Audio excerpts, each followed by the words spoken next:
The attitude of gratitude, man, is such an important topic, man. If you're not spending at least 90% of your day, okay, I might be taking it a little too far, but if you're not spending at least 50% of your day in the attitude of gratitude, you are leaving a lot of opportunity on the table. Let me explain. What I learned in the book, The Science of Getting Rich, is that when you send gratitude, that positive energy out into the universe toward the supreme, when you're saying thank you for what it is that you have and have yet to have, that energy that you send out into the universe has no choice but to reach that which is addressed. Okay, in this world we live in, a world full of duality, every left has a right, every up has a down, every in has an out. So when you send that positive energy out, something comes back. Trust me, every action has a reaction. This is what I mean when I say you should spend a lot of your time just in thanks. It's one of the nuggets and keys that our wisest ancestors have been using to their advantage to live overall better lives, man. If you're not where you want to be, I want you to ask yourself, how grateful are you on a day-to-day basis? How often are you actually giving thanks? How much time are you spending in the attitude of gratitude? People who are losing,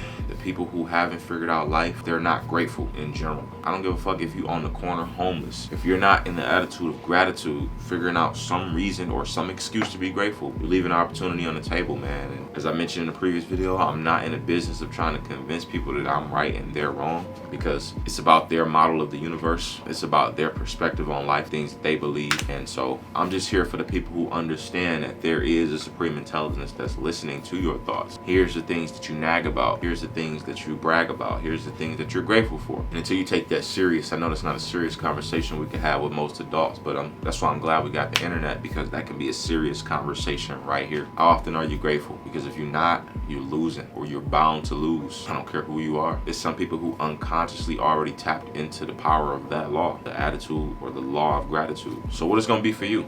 What are you going to be thankful for every single day you wake up? 50% of that day, whatever it is that you want or all the things that you have, combine those and be grateful for them all as one. I don't care if a fucking asteroid hit your crib, knocked the roof off and left you with one arm. You have to figure out how to be grateful to the universe that you still have an opportunity to do something impactful. Hey, that's it for this. I'll catch y'all in the next one.